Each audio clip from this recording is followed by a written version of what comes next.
Welcome to Bible Stories, where we explore the profound mysteries and timeless lessons found within Scripture and history. Today, we dive into one of the most captivating questions surrounding Christianity's origins. Who really founded the Catholic Church, and what forces were truly at play? From ancient teachings and powerful figures to hidden motives and political strategies, this episode unveils a complex story about the Church's rise and its lasting impact on faith and society. As we uncover these mysteries, we invite you to journey deeper into the layers of history, looking beyond what's commonly told. Was the Church's influence a purely spiritual evolution, or did it grow from a blend of faith and calculated power? Together, we'll explore how emperors, councils, and historical figures shaped what would become one of the most influential institutions in the world. If you're as fascinated by these questions as we are, make sure to subscribe to Bible Stories so you don't miss out on future explorations into the rich history of our faith. And don't forget to like this video, leave a comment with your thoughts, and share it with your family, friends, and church group. Let's uncover the hidden layers of biblical history and see how it connects with our lives today.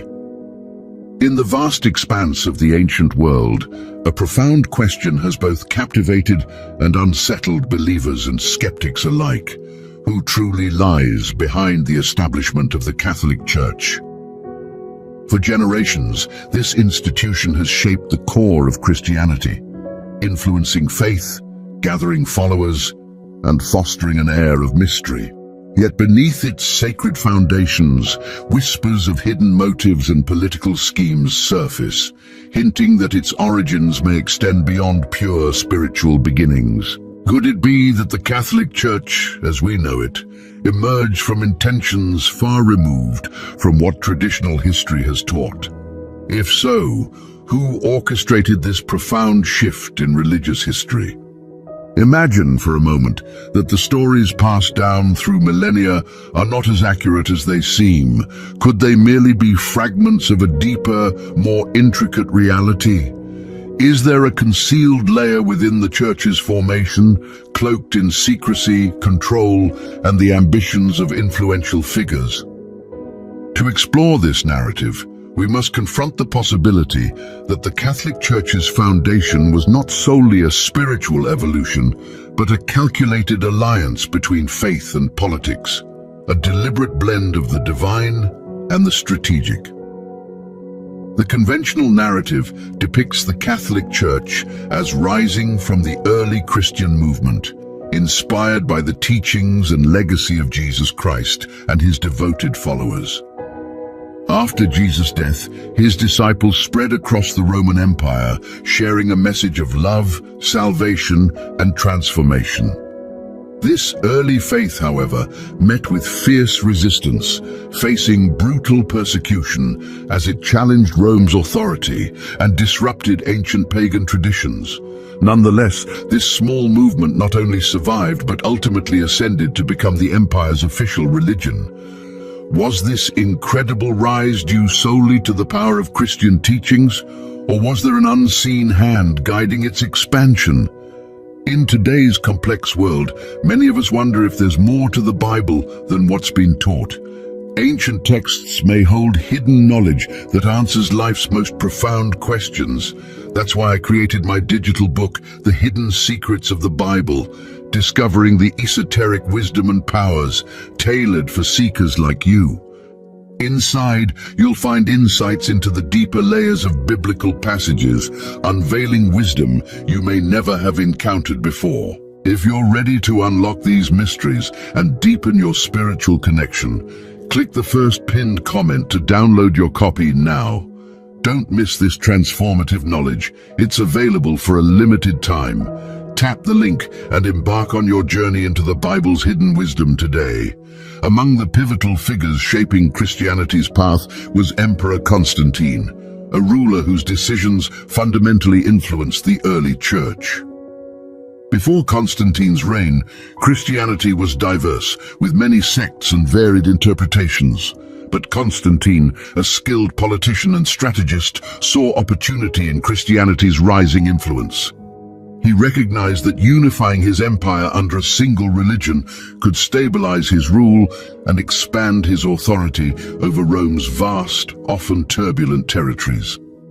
This transformation of Christianity from a persecuted movement to a state-endorsed religion raises further questions. Was Constantine's acceptance of Christianity a matter of true faith, or was it a calculated maneuver to harness faith for political stability? Constantine's historic shift toward religious tolerance began in 313 AD with the Edict of Milan, a monumental decree that granted religious freedom across the empire.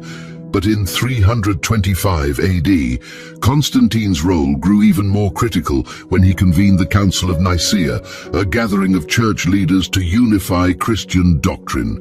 This event is often considered the birth of the institutionalized Catholic Church.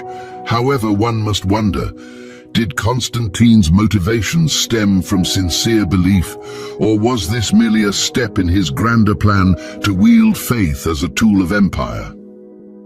Despite historical reports of his vision of the cross before the Battle of the Milvian Bridge, some accounts suggest that Constantine's conversion was more pragmatic than spiritual. At the Council of Nicaea, he, along with a collective of bishops, formalized a standardized version of Christian beliefs while deeming alternative sects heretical. This move has led to theories that Constantine molded the faith to align with his imperial ambitions, favoring doctrines that would support his governance. Here began the foundation of a church backed by imperial endorsement, capable of spreading its reach far and wide. It's no surprise that conspiracy theories swirl around the Catholic Church's origins. Considering the politically charged environment of its early development, some suggest that the church was established as a tool to consolidate power in Rome, veiled in the guise of salvation. From this perspective, the church was not purely a divine institution, but also a construct designed to channel loyalty and obedience toward the empire. Was Constantine truly the mastermind behind this institution, or was he merely a pawn in a more complex web of political and perhaps darker forces? This line of thought suggests a hidden history marked by secrecy, covert agreements, and veiled ambitions. As the church solidified its influence over the Western world, did it sacrifice truth and spiritual integrity? Many believe that forces beyond Constantine influenced the church's foundation. Alternative theories argue that the Catholic Church's rise was not coincidental, but a deliberate orchestration involving secret societies and hidden agendas. According to some, Christianity was adapted as a unifying force, spurred by influences woven deeply into the empire's structure, perhaps from secretive groups working toward undisclosed ends. Some interpretations suggest that these shadowy groups were precursors to societies like the Knights Templar or even the Illuminati. It is theorized that mystical traditions, including aspects of Gnosticism and ancient pagan beliefs, penetrated early Christianity, only to be suppressed at the Council of Nicaea in favor of doctrines that bolstered imperial rule. This hidden layer within the Church's foundation adds an intriguing dimension to its history, hinting that its creation was more intricate than commonly recognized. Moreover, symbols central to Christianity may have origins predating the faith itself. For instance, the cross, closely associated with Christianity, was a significant symbol in ancient pagan rituals before becoming emblematic of Christ's sacrifice. Could it be that Christianity was shaped by external influences to serve a broader, possibly darker purpose? Some theorists believe that such symbols were chosen to leverage existing associations with power, transformation, and even mortality, concepts that could be harnessed to serve an agenda far beyond mere spiritual enlightenment. The idea that the Catholic Church might have been designed to obscure the original essence of Christianity raises pressing questions.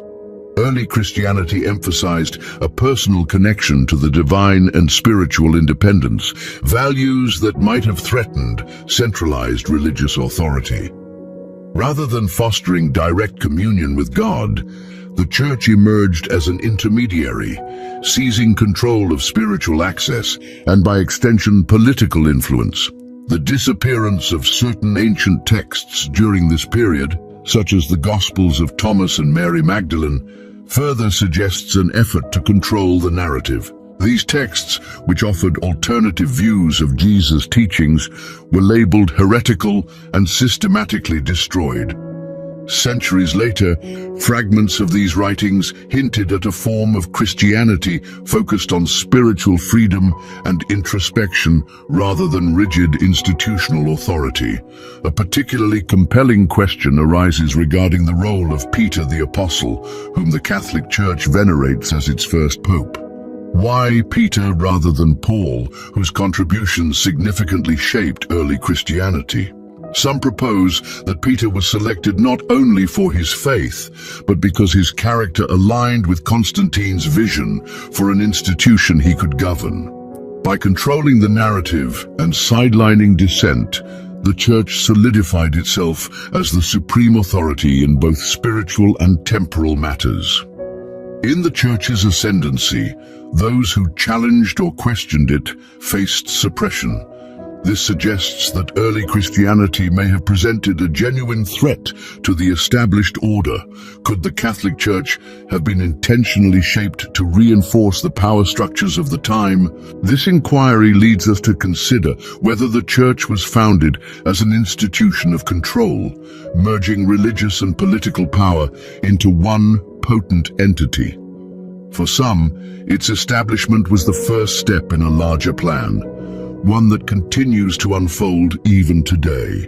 In medieval hierarchies, authority was centralized, either under the emperor or the pope, figures seen as divine representatives who dictated both spiritual and worldly laws. One significant chapter in this church-state alliance is the donation of Constantine. Legend claims that before his death, Constantine granted extensive lands and power to Pope Sylvester and the Roman Church, reinforcing the Church's claim to both spiritual and political authority. For centuries, this document was used to justify the Church's expansive influence across Europe. However, Renaissance scholars exposed it as a forgery, raising critical questions. Who crafted the donation and for what purpose? Some suggest it was an internal conspiracy within the Church, designed to assert supremacy over Christendom. Further speculation suggests that a secret faction within the Church employed this document to extend its power. Others believe the papacy knowingly exploited it. The forged donation to assert dominance over European monarchs, the Church's authority to crown and dethrone rulers, especially within the Holy Roman Empire, exemplifies the symbiotic relationship between secular and ecclesiastical authority. While the Church conferred legitimacy upon monarchs, numerous clashes occurred as popes and emperors vied for ultimate control. One of the most notable conflicts was the investiture controversy of the 10th century, where the authority of spiritual and secular leaders collided, underscoring the tension in a power struggle that reverberated through European history. If you're as intrigued by these complex layers of history as we are, remember to like this video and share it with others who are curious about the untold stories of the Catholic Church. Together, we can continue to explore the mysteries that shape our understanding of this ancient institution. In the annals of history, few events capture the complex relationship between church and state, like the iconic Walk to Canossa. In 1077, Pope Gregory VII excommunicated Emperor Henry IV, compelling him to make a pilgrimage to Canossa and beg for forgiveness. Some view this as more than a simple power struggle between emperor and pope. They see it as a carefully staged demonstration of the Church's authority, designed to emphasize its dominance while balancing power with secular rulers. These displays reinforced public loyalty to a system that preserved the influence of both the church and the monarchy. Supporters of these theories suggest that behind the scenes, the church and monarchs worked together to maintain a social hierarchy that benefited both realms. Education and cultural control were among the church's most effective tools for shaping society. For centuries, the church maintained a near monopoly on education across Europe, managing schools and universities to ensure that secular knowledge aligned with Catholic teachings. Charlemagne's Palatine School, under the guidance of clergy, exemplifies this union of knowledge and doctrine, ensuring that academic pursuits supported the church's principles. Monastic scribes further controlled information by transcribing manuscripts. While preserving religious texts, these monks reportedly edited or omitted portions that might challenge church authority, selectively controlling the knowledge accessible to the populace. Believers in this narrative argue that the church deliberately hid ideas that could have reshaped society, suppressing certain texts and theories, especially those challenging its doctrines, allowed the church to shape not only religious belief, but also intellectual and cultural growth. Galileo Galilei's trial, 1432, for proposing a heliocentric model, stands as a symbol of this control. When Galileo challenged the geocentric view, the Inquisition condemned him. Was this an earnest theological objection, or was it an attempt to uphold a worldview where the church, as God's earthly representative, remained central? For those questioning the church's motives, the Galileo affair exemplifies a broader agenda of intellectual control, protecting its authority by limiting alternative perspectives. As layers of history are examined, theories emerge suggesting that the Catholic Church's influence went beyond spiritual matters, extending into the political and social landscapes of medieval Europe. From suppressing alternate gospels to forming alliances with monarchs, the Church's role in history reveals a complexity that questions its traditional portrayal. Through the manipulation of historical records, selective censorship, and close alliances with ruling elites, the Catholic Church became a power that transcended borders, kingdoms, and empires. This power consolidation raises a profound question: were these actions steps in a broader plan to control humanity's fate by positioning the Church as the exclusive bridge between God and society? As the Church's influence grew, its reach went beyond merely guiding the political paths of nations. It touched nearly every facet of life, influencing the social and cultural perceptions of the masses. Among the most notorious methods of maintaining control was the Inquisition, initially established to root out heresy, but often seen as a tool for policing dissent and stifling opposition. The Inquisition's vast network of informants and interrogations, particularly led by the Dominican and Franciscan orders, relied on severe torture to extract confessions. Many victims were forced to admit crimes they hadn't committed, using psychological and physical anguish as a means of securing obedience. According to some, the Inquisition's mission extended beyond religious purity, serving as a means to suppress intellectual independence that could undermine the Church's doctrines. Alongside the Inquisition, censorship and propaganda became instruments of influence. Art and literature were tightly controlled to reflect a worldview that underscored the Church's supremacy. Massive cathedrals and works of art, such as St. Peter's Basilica, stood as visual affirmations of the Church's divine authority. During the Renaissance, the Church became a major patron of the arts, commissioning iconic pieces by artists like Michelangelo and Raphael. These masterpieces, revered today for their beauty, also reinforced the Church's power and influence. The Church's grandeur instilled a sense of awe and reverence in the public. The Church's approach to cultural integration included adapting pagan symbols and traditions, blending them into Christian practices to make conversions easier. For instance, Christmas was aligned with the winter solstice, a significant pagan celebration, while Easter corresponded with springtime rituals symbolizing rebirth. The adoption of the cross, which had long held symbolic significance in ancient cultures, also served to connect Christian beliefs with powerful, widely respected imagery. This strategic syncretism wasn't accidental. It allowed Christianity to feel familiar to diverse societies, fostering a unified identity across various regions and making the Church's influence more robust. By supporting artists and integrating respected symbols, the Church positioned itself as an enduring authority. Over time, this combination of faith and tradition helped to secure its role as a cornerstone of European society. The Church's involvement in artistic, educational, and historical interpretation ensured it remained central to everyday life, providing both spiritual guidance and cultural influence. The Church's authority reached unprecedented heights during the Age of Exploration. As European powers expanded into the Americas, the Church justified colonial conquests as missions to spread Christianity. This merging of religious zeal with political ambition framed conversion as a duty, with European empires eager to convert indigenous populations and bring their territories under Church influence. Religious orders such as the Jesuits, Franciscans, and Dominicans played key roles in these missions, dismantling native belief systems and replacing them with Christian doctrines. In this process, entire cultures, languages, and spiritual practices were nearly eradicated, replaced by new religious structures and teachings. The Church's alignment with colonial powers masked a deeper strategy of cultural control.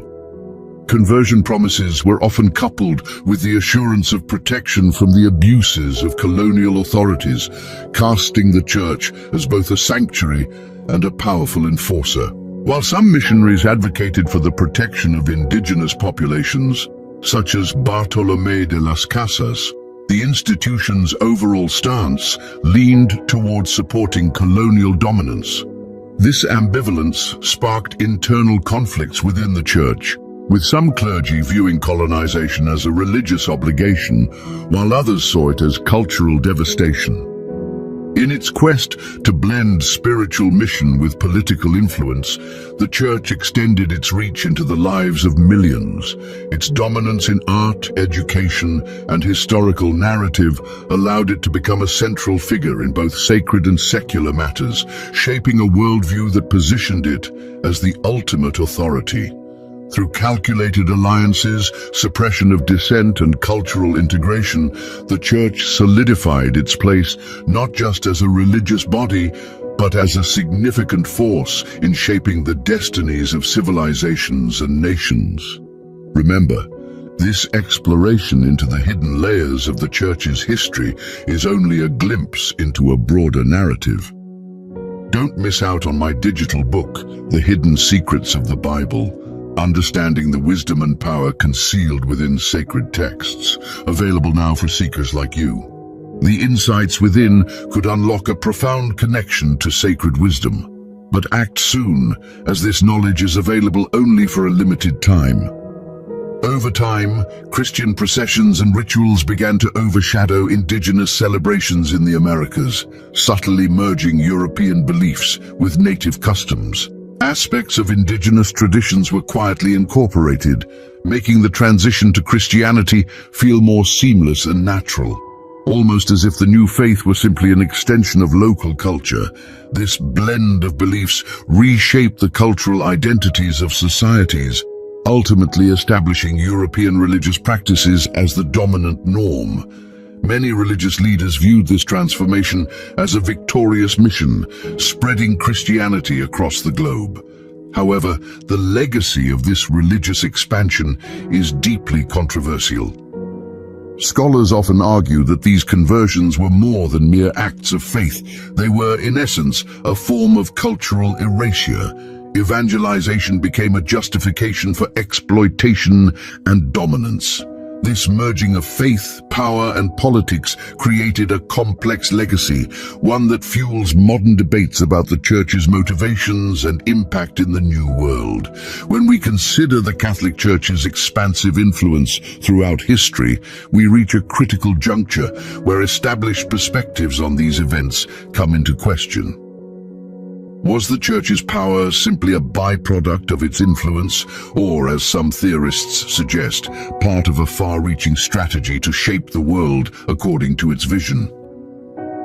As the medieval period transitioned into the early modern era, the Church faced growing opposition, particularly from figures like Martin Luther and John Calvin during the Protestant Reformation. These reformers led movements that directly challenged the authority of the Catholic Church, exposing the vulnerabilities of papal power when confronted with organized resistance. This religious schism divided Europe and sparked a shift in spiritual loyalties, creating an era where intellectual freedom began to flourish outside the constraints of Catholic doctrine. In response, the Catholic Church launched the Counter-Reformation, a movement focused on preserving its influence.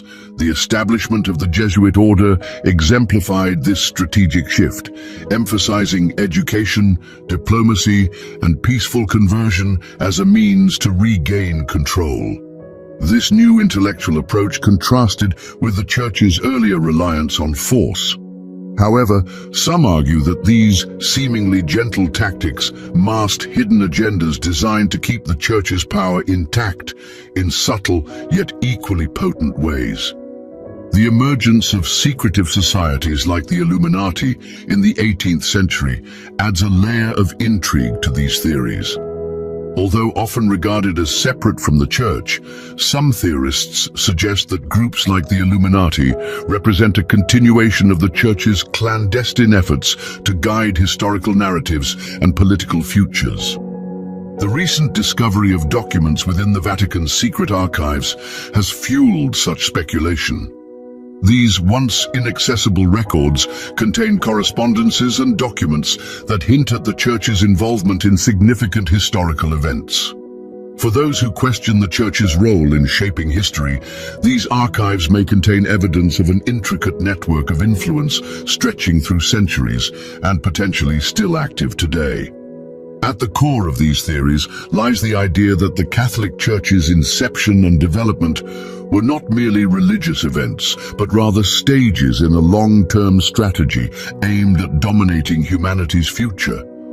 If the Church indeed manipulated historical events to secure its power, the implications are vast. What hidden motivations might drive such influential leaders and institutions? To what extent are our beliefs and perceptions molded by forces that remain unseen? The Catholic Church's enigmatic origins, deeply interwoven with political, social, and spiritual interests, raise enduring questions. As we delve deeper into history, it becomes essential to recognize that the narratives we know may only scratch the surface. Beneath these familiar accounts lies a complex, perhaps darker layer of history that invites us to reconsider what truly transpired during the Middle Ages.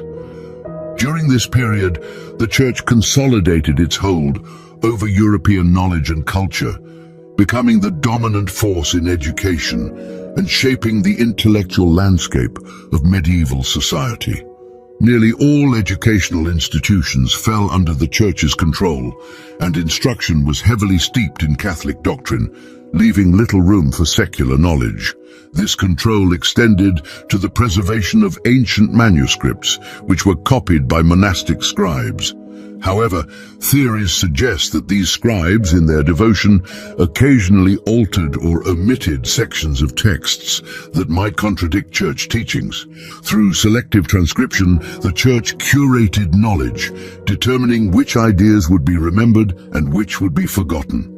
In this way, the Church not only preserved history but also shaped it, maintaining itself as the ultimate authority on truth and ensuring that its teachings remain central to intellectual and cultural life.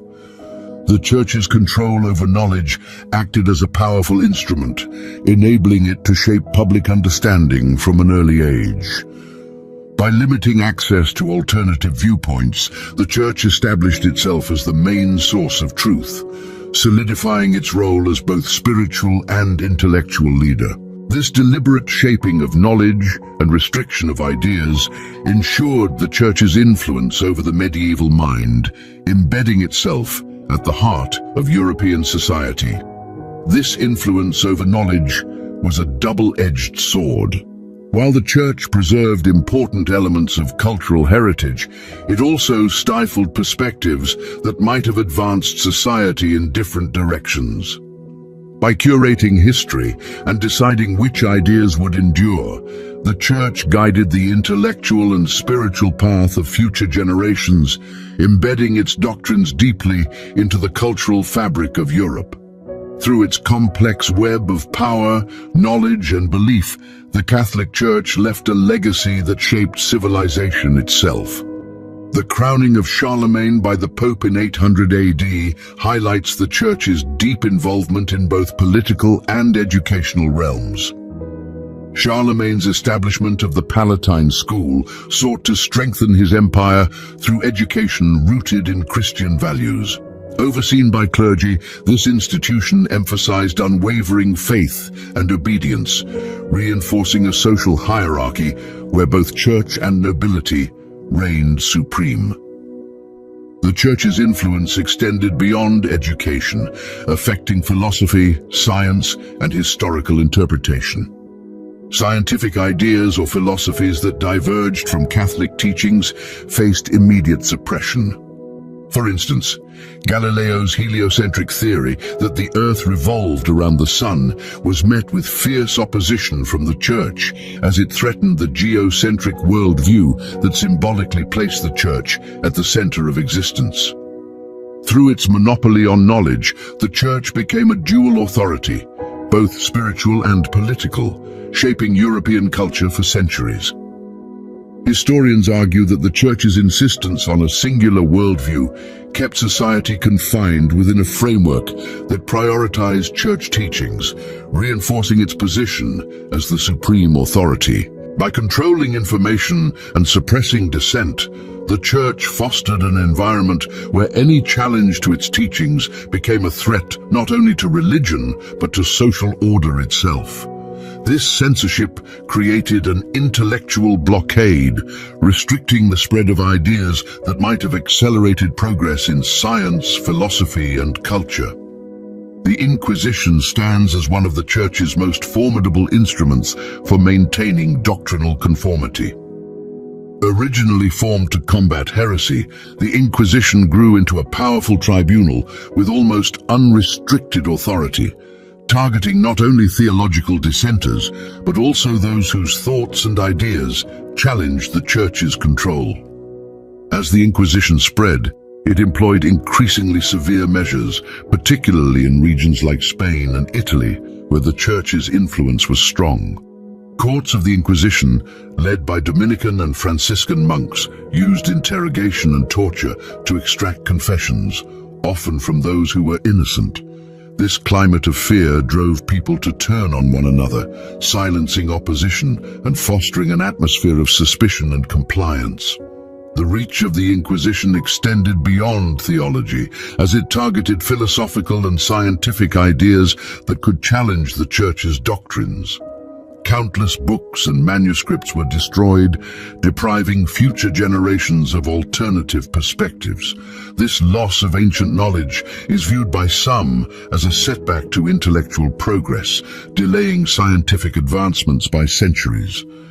Alongside this, the Church imposed rigid doctrines, marginalizing mystical and spiritual traditions that had coexisted within early Christianity, enforcing a singular interpretation of faith. This combination of censorship, cultural integration, and strategic alliances allowed the Church to mold society's worldview, ensuring its dominance in both the sacred and secular spheres for centuries. Alternative spiritual practices such as 3046 Gnosticism and contemplative spirituality, which offered unique paths to connect with the divine, were rapidly suppressed by the Catholic Church. The conflict between Galileo and the Inquisition epitomizes this clash between the church and scientific inquiry.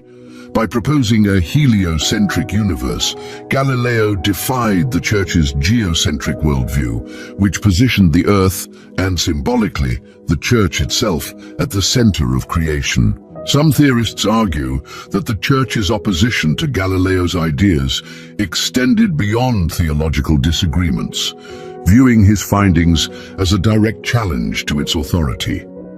If the church acknowledged error in scientific matters, it could open the door for people to question its spiritual authority as well. In addition to direct persecution, the Inquisition wielded influence through censorship and propaganda, strategically using art and literature to promote the church's worldview and reinforce its role as the intermediary between humanity and God. Religious images depicting saints, angels, and biblical scenes were crafted to instill the belief that salvation could only be attained through the church, embedding its presence in every facet of daily life. By consolidating power through art, education, and the suppression of alternative ideas, the Inquisition cultivated a culture of conformity and obedience that helped secure the church's authority throughout medieval Europe. The Catholic Church's influence on art and culture was profound and enduring, setting a tone that would shape generations for centuries.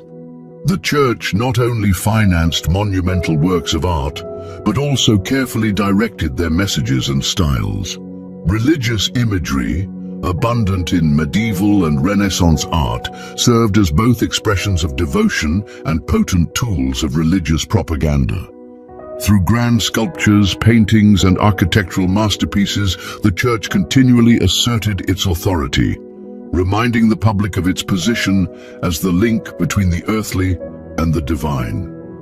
By entwining religious devotion with cultural expression, the Catholic Church firmly established its role as a defining influence in European society. Through its patronage of the arts, the Church created a visual narrative that affirmed its spiritual mission and supremacy. Artists like Michelangelo, who painted the Sistine Chapel ceiling, and Raphael, whose frescoes adorned the Vatican, produced works that conveyed the power, beauty, and inevitability of the Church's place in the world. The Church's patronage was more than an expression of faith. It was a calculated exercise in authority. Each masterpiece acted as a visual sermon, embedding the Church's ideology into the minds of the masses. The winter solstice, a period filled with pagan festivities, while Easter, celebrating Christ's resurrection, coincided with ancient spring festivals celebrating renewal and rebirth. This blending of traditions allowed converts to embrace Christianity without fully abandoning their customs, making the faith feel like a natural extension of their lives. Over time, Christianity became interwoven into daily life, replacing former deities and customs with a new set of beliefs and practices. Many symbols and rituals were also adapted from pre-existing cultures, making Christianity more accessible and relatable. The cross, now one of the most powerful symbols of the Christian faith, had long been a symbol of life and strength in various ancient civilizations. This deliberate syncretism wasn't coincidental, but a calculated effort to create a religion flexible enough to be adopted by diverse societies. By weaving Christian beliefs with respected ancient symbols, the Church constructed a spiritual framework and a cultural identity that united different groups under a common faith. This strategy broadened the Church's influence and anchored its presence in the collective imagination, giving it an aura of timeless authority. The relationship between art, culture, and religious power demonstrates the Catholic Church's skill in capturing the public's imagination to solidify its status as the supreme spiritual and social authority. By supporting the work of great artists like Michelangelo and Leonardo da Vinci, the Church not only enriched Western artistic heritage, but also reinforced its own image as majestic, just, and divinely ordained. Over the centuries, this fusion of beauty, power, and spirituality enabled the Church to secure its role as a cornerstone of European society, extending its influence beyond the spiritual realm into traditions, values, and the daily lives of the people. During the age of European exploration, the Catholic Church played a pivotal role in the colonization of the Americas. Conversion to Christianity served both as a justification for territorial expansion and as a means of social control. As missionaries set out to save indigenous souls, they often suppressed local beliefs, replacing them with Christian doctrine. This mission was deeply intertwined with the ambitions of European empires eager to conquer and claim new lands. Many historians view this process of forced conversion as leading to the obliteration of entire cultures. Sacred spiritual artifacts and ancestral knowledge were systematically destroyed, erasing cultural identities and replacing them with European religious norms. The imposition of Christianity met resistance from indigenous populations, resulting in conflicts that marked the colonial experience. The Church justified these actions as necessary steps to eradicate paganism and affirm the supremacy of the Christian faith. However, this approach came at a great cost. The erasure of languages, traditions, and spiritual practices that had defined indigenous communities. Church sacraments and doctrines replaced these traditions, creating a new reality grounded in European religious norms. While many religious leaders celebrated this expansion of Christianity as a victory of faith, its legacy is complex and controversial, with many viewing it as cultural erasure, where evangelization masked a broader agenda of domination and exploitation. Not all missionaries supported the use of force in conversion. Figures like Bartolomé de las Casas spoke out against the mistreatment of indigenous peoples, advocating for their rights and condemning the violence done in the name of faith. However, the Church's alignment with European monarchies often meant that its influence was used to justify domination, even as some missionaries attempted to protect new converts. The question of who truly founded the Catholic Church has captivated historians, theologians, and scholars for centuries. To unravel this question, one must look back to the historical and cultural context of the 1st century AD, a time when Roman-occupied Judea was rife with religious tensions, expectations of a Messiah, and complex political landscapes. The Catholic Church, as it exists today, has roots deeply embedded in the teachings and traditions attributed to Jesus of Nazareth and his apostles. However, the institution that evolved into the Catholic Church was shaped by a blend of factors, including early Christian communities, theological debates, ecumenical councils, and Roman influence.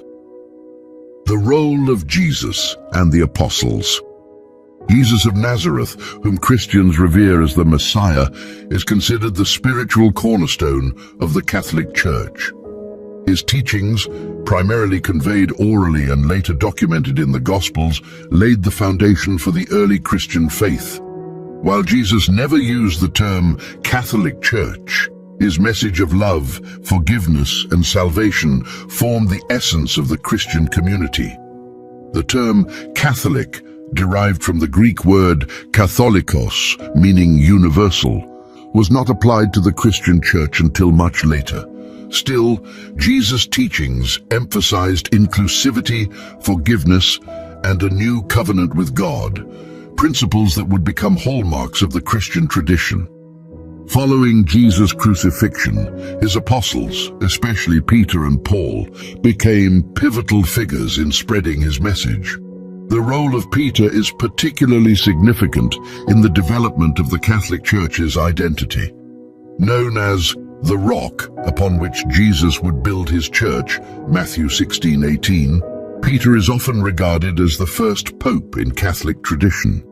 Early Christian writings, such as those of Ignatius of Antioch and Clement of Rome, highlight Peter's authority and his martyrdom in Rome, cementing the idea that he was the leader of the fledgling Christian community. In the years following Jesus' death, Christian communities began to spring up across the Roman Empire. These communities were loosely organized, often meeting in homes and led by individuals appointed based on spiritual charisma or apostolic succession. The diversity of early Christianity was profound, with different communities interpreting Jesus' teachings in various ways. This early period was marked by theological diversity, with numerous sects interpreting Jesus' teachings differently, among them Gnostics, Marcionites, and other early Christian groups. It was during this time that the term Catholic began to be used to denote a universal or orthodox belief system that aimed to unify Christian doctrine. Ignatius of Antioch, writing in the early 2nd century, is credited with being the first to use the term Catholic Church in a letter to the Smyrnaeans, emphasizing the importance of unity under one faith.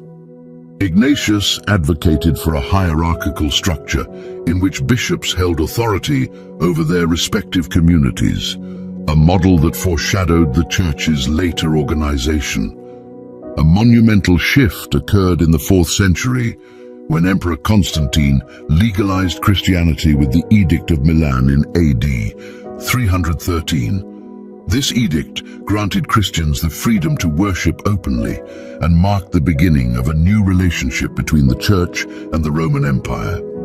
Constantine's support for Christianity included funding the construction of basilicas, restoring property to Christians, and convening the First Council of Nicaea in AD 325. The Council of Nicaea was a turning point, establishing a more uniform Christian doctrine and addressing theological disputes, particularly Arianism, which questioned the nature of Christ's divinity. Constantine's influence played a significant role in formalizing the Church's hierarchy and doctrine, moving Christianity from a persecuted minority to an institution intertwined with Roman imperial power. While Constantine did not found the Catholic Church, his actions paved the way for a unified Christian orthodoxy that would endure for centuries. Later, it would become synonymous with Catholicism. The development of church doctrine and structure following Constantine's conversion, Christianity continued to gain prominence within the Roman Empire. Successive emperors, especially Theodosius I, further solidified the Church's power. Theodosius declared Christianity the state religion of the Roman Empire in AD 380, thereby aligning the state with the Church and accelerating the spread of Christian doctrine. As Christianity grew, the Church developed a formalized hierarchy, with the Bishop of Rome, the Pope, eventually recognized as the supreme ecclesiastical authority. Doctrinal debates continued to shape the Church's identity. The councils of Ephesus and Chalcedon addressed questions about Christ's nature, Mary's role as the Theotokos, Mother of God, and other theological concerns. These councils helped crystallize the doctrines that would define the Catholic Church, establishing a uniformity of belief across Christian communities that distinguished them from other sects. Bishops, priests, and deacons became essential in the administration of sacraments and pastoral care, solidifying the clerical structure that characterizes the Catholic Church today. The position of the Bishop of Rome, or Pope, evolved over centuries, becoming the central figure of the Catholic Church. The concept of apostolic succession, the idea that the authority of bishops can be traced back to the apostles, became a cornerstone of Catholic ecclesiology. According to Catholic tradition, Peter, considered the first Bishop of Rome, passed his authority to his successors, establishing a line that continues to the present-day papacy. This continuity is a fundamental aspect of the Church's claim to apostolic authority. Throughout history, various popes played critical roles in shaping the Church's policies, doctrines, and global influence. Pope Gregory the Great, 540 to 604, is credited with significant reforms, including the establishment of Gregorian chant. Pope Leo I, 400 to 461, bolstered the theological and political authority of the papacy. This legacy of leadership contributed to the Catholic Church's enduring role as a spiritual and moral authority. The Catholic Church's history is marked by periods of unity as well as schism. In the 11th century, the Great Schism divided Christianity into the Roman Catholic and Eastern Orthodox churches, a split rooted in theological and cultural differences. Later, during the 16th century, the Protestant Reformation led to further division as figures like Martin Luther and John Calvin challenged the authority of the papacy and the teachings of the Catholic Church. These events underscored the distinct identity of the Catholic Church, highlighting its traditions, sacraments, and doctrinal beliefs as unique to the Roman Catholic institution. The Catholic Church, a historical tapestry, in essence. The Catholic Church as it exists today is the result of centuries of theological development, cultural influence, and historical circumstances. While Jesus Christ and his apostles laid the spiritual foundation for the Church, the institution of the Catholic Church emerged over centuries through the influence of early Christian communities, Roman emperors, ecumenical councils. The papacy, the founding of the Catholic Church, is thus a complex process that cannot be attributed to a single person or event, but is instead a tapestry woven from faith, struggles, and contributions of countless believers and leaders across generations. At the heart of the Catholic Church, Jesus Christ. At the heart of the Catholic Church's founding is Jesus Christ, a first-century Jewish teacher whose life and teachings sparked a movement that ultimately transformed the world. Jesus was born into a Jewish world under Roman occupation, where many awaited a Messiah to free them from oppression.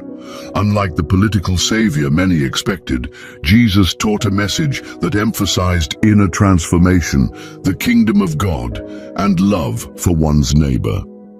His teachings on humility, forgiveness, and justice challenged social and religious norms, gathering a devoted following. Though Jesus never used the term Catholic Church or prescribed a strict religious institution, his followers viewed him as the Son of God and the long-awaited Messiah. According to Christian belief, Jesus' resurrection confirmed his divine authority, inspiring his disciples to spread his message throughout the Roman Empire and beyond. This movement, rooted in Jesus' life and teachings, set the stage for what would evolve into organized Christianity, with the Catholic Church emerging as its largest branch. The apostolic foundation and role of Peter. The apostles, particularly Peter and Paul, were central figures in the establishment of the early church. Peter is traditionally regarded as the leader among the apostles, especially after Jesus declared, "You are Peter, and on this rock I will build my church." Matthew 16:18. In Catholic tradition, this statement is seen as Jesus' endorsement of Peter's unique role, establishing the basis for the papacy. Peter is believed to have led the Christian community in Rome and is considered the first bishop of Rome. His authority was passed on to subsequent bishops, creating an apostolic succession that the Catholic Church claims as a foundation of its legitimacy. Paul, another influential apostle, was instrumental in spreading Christianity to non-Jews across the Roman Empire. His extensive travels and theological writings helped define the Christian message and doctrine, making Christianity a universal faith open to all, regardless of background. Paul's letters, which form a significant part of the New Testament, emphasize themes that would later shape Catholic theology, including salvation, grace, and the role of the Church as the body of Christ. The early Christian communities and the growth of the universal Church. Following the apostles' efforts, Christian communities began to spring up throughout the empire, particularly in cities like Antioch, Alexandria, and Rome. These communities, often meeting in homes, developed unique interpretations of Jesus' teachings and varied in practices, giving rise to a diversity of beliefs. The term Catholic, which means universal in Greek, first emerged during this period, likely as a way to distinguish orthodox beliefs from divergent interpretations that did not align with what would become mainstream Christianity. In AD 107, Ignatius of Antioch became the first to explicitly refer to the Catholic Church in his letters, emphasizing the importance of unity and adherence to a single universal faith. Ignatius advocated for a hierarchy led by bishops who held authority over local congregations, marking the beginning of a structured church with a defined leadership. This hierarchical model laid the groundwork for the organized institution that would become the Catholic Church. One of the defining features of the Catholic Church is its authority. By the late 4th century, the Bishop of Rome was widely recognized as the most influential Christian leader in the Western Roman Empire. This authority grew over time with popes like Leo the Great, 440 to 461, and Gregory the Great, 590 to 604, expanding the papacy's influence. Pope Leo is particularly notable for defining the papal role in doctrinal matters, asserting that the Pope held the same authority as Peter. Theological development also played a crucial role in shaping Catholic doctrine. Councils held over the centuries, including the Councils of Ephesus, Chalcedon, and the Second Council of Nicaea, addressed significant theological questions. These councils established doctrines such as the nature of Christ, the role of Mary as the Mother of God, and the veneration of saints and icons. The decisions made at these councils helped form the doctrinal foundation of the Catholic Church, distinguishing it from other branches of Christianity. The Catholic Church and its legacy in Western civilization. The Catholic Church's influence extended far beyond theology and worship. As the Roman Empire declined, the Church became a stabilizing force, preserving classical knowledge, promoting education, and providing a sense of continuity. Monasteries, established by the Benedictine order and others, became centers of learning and literacy, safeguarding texts and fostering intellectual life during the so-called Dark Ages. Throughout the Middle Ages, the Catholic Church was central to European society. The Church held immense economic and political power, owning vast lands and influencing rulers. Its teachings shaped Western values, law, and art. Cathedrals, universities, and hospitals were established, and the Church's role in public life became deeply intertwined with Western identity. Who really founded the Catholic Church? It's a question that has intrigued believers, historians, and scholars for centuries. When we think of the Catholic Church today, we see it as a global institution with centuries of traditions, doctrines, and influence. But how did it begin? And who is truly at the root of its foundation? To find the answer, we need to journey back to the ancient world, where faith, politics, and power intertwined to form one of the most enduring institutions in human history. This journey will take us through pivotal figures, including Jesus Christ, his apostles, early martyrs, Roman emperors, and the influential councils that shaped Christian teachings. Let's uncover the truth behind the history of the Catholic Church and see how it became what it is today. The role of Jesus Christ. At the heart of the Catholic Church's foundation lies Jesus Christ, who lived and preached over 2,000 years ago in the land of Judea.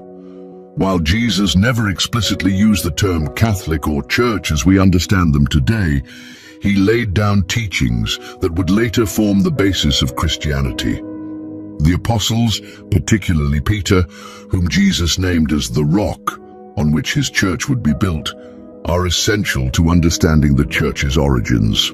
According to Catholic tradition, Jesus entrusted Peter with a special authority symbolized by the keys of the kingdom of heaven, Matthew 16:18-19, which the Church sees as the beginning of its papal lineage. But while Jesus' life and teachings sparked the Christian faith, the structured institution of the Catholic Church took centuries to develop. Peter, Paul, and the early Church in Rome.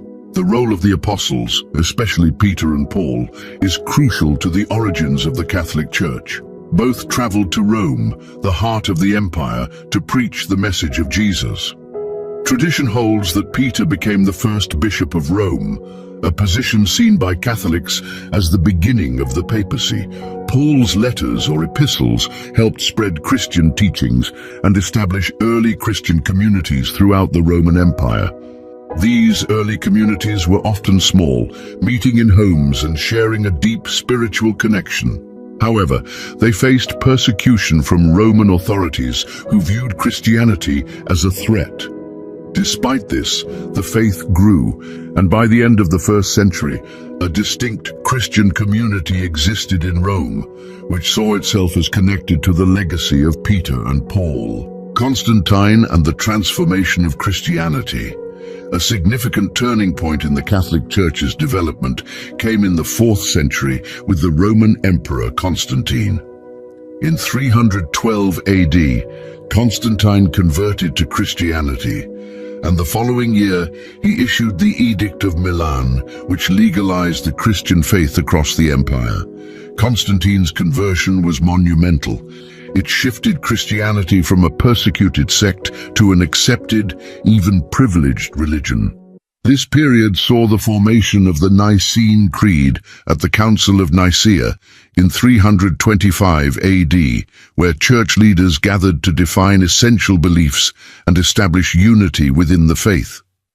Constantine's support of Christianity laid the groundwork for a structured, organized church, and his reign marked the beginning of a close relationship between the church and the state. The role of church councils in the development of doctrine. The Catholic Church's doctrinal foundations were further established through various councils held over centuries. Besides the Council of Nicaea, councils such as the Council of Constantinople, the Council of Ephesus, and the Council of Chalcedon defined key doctrines concerning the nature of Jesus, the Trinity, and Mary.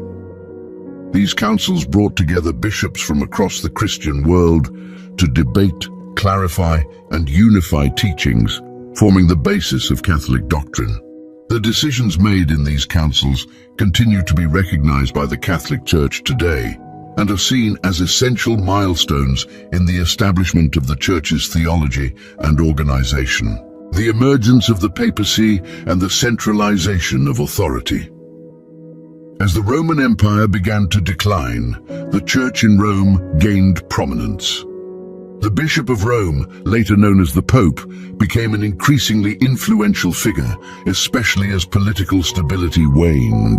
By the 5th century, Pope Leo the Great asserted the primacy of the Roman bishop over other bishops, claiming that he was Peter's successor with a unique authority. Over time, this claim evolved into the doctrine of papal supremacy, which became a defining feature of the Catholic Church. The Pope was not only a spiritual leader, but also a political one, with influence over monarchs and kingdoms across Europe. The schism with the Eastern Church in 1054, a major event known as the Great Schism, divided the Christian Church into the Western Roman Catholic and Eastern Orthodox branches. The causes of the split included theological disagreements, cultural differences, and political conflicts. One of the key issues was the Pope's authority, which the Eastern Church rejected. This schism formally separated the Catholic Church from the Eastern Orthodox Church and led to two distinct branches of Christianity. However, both churches trace their origins back to the early Christian communities and apostles, especially Peter, whom both traditions respect. The Catholic Church's evolution. The Catholic Church's foundation is a tapestry woven from the teachings of Jesus, the missionary work of the apostles, the support of emperors like Constantine, and the decisions of ecumenical councils. It is a story of faith, resilience, and transformation. As early followers of Christ endured persecution and struggled to shape a faith that would touch billions, the Catholic Church as we know it today emerged through centuries of theological reflection, organizational development, and spiritual commitment. Understanding its true origins requires recognizing the contributions of countless believers who built a church that spans nations and centuries. Rooted in the vision of Jesus, but molded by history, the Catholic Church's origins reflect a faith that has endured and evolved for over 2 millennia. Support, theological debates, and centuries of institutional evolution. This intricate story begins with the message of Jesus Christ and extends through the lives of his followers, particularly the apostles Peter and Paul. Through periods of persecution, imperial acceptance, and theological councils, what began as a small community of believers eventually became one of the most enduring institutions in human history. Let's delve deeper into each of these pivotal elements that contributed to the founding and establishment of the Catholic Church. 1. The role of Jesus Christ. Foundation of faith. At the heart of the Catholic Church's foundation lies Jesus Christ, a charismatic teacher who, over 2,000 years ago, preached in the small Roman province of Judea. Jesus taught about the kingdom of God, love for one's neighbor, forgiveness, and eternal life. Though he never referred to his followers as Catholic or Christians, nor established a formal institution in his lifetime, his teachings formed the core of what would later become Christianity. Through parables, miracles, and acts of compassion, Jesus' message spread, challenging religious norms and offering a vision of God that was both personal and communal. In the Gospel of Matthew, Jesus calls Peter the rock on which he would build his church, Matthew 16:18. To Catholics, this is more than a metaphor. It is seen as the spiritual foundation of the papacy. Jesus' ministry and the community of followers he gathered planted the seeds of what would eventually grow into an organized faith. Yet, it would be the apostles, particularly Peter and Paul, who would bear the responsibility of spreading and solidifying his teachings. 2 Peter, Paul, and the early church in Rome. After Jesus' death and resurrection, his disciples carried forward his teachings, forming small communities of believers. Among them, Peter and Paul stand out as central figures in the early Christian movement. Peter, chosen by Jesus as the rock, traveled to Rome and, according to tradition, became the first bishop of the city. Catholics view Peter as the first pope, with a direct line of succession through the bishops of Rome, who came to be seen as the head of the Catholic Church. Paul, once a persecutor of Christians, experienced a profound conversion and became one of Christianity's most influential missionaries. Through his letters, epistles, Paul communicated Christian teachings to communities across the Roman Empire, including Rome itself. These letters not only established doctrinal foundations, but also inspired a sense of unity among dispersed believers. Together, Peter and Paul established the early Christian community in Rome, a community that, despite persecution, grew in strength and became the symbolic center of the developing Christian faith. 3.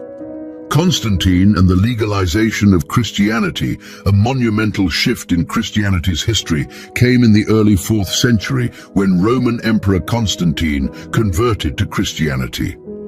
In 313 AD, he issued the Edict of Milan, which granted religious tolerance across the empire, effectively ending the persecution of Christians.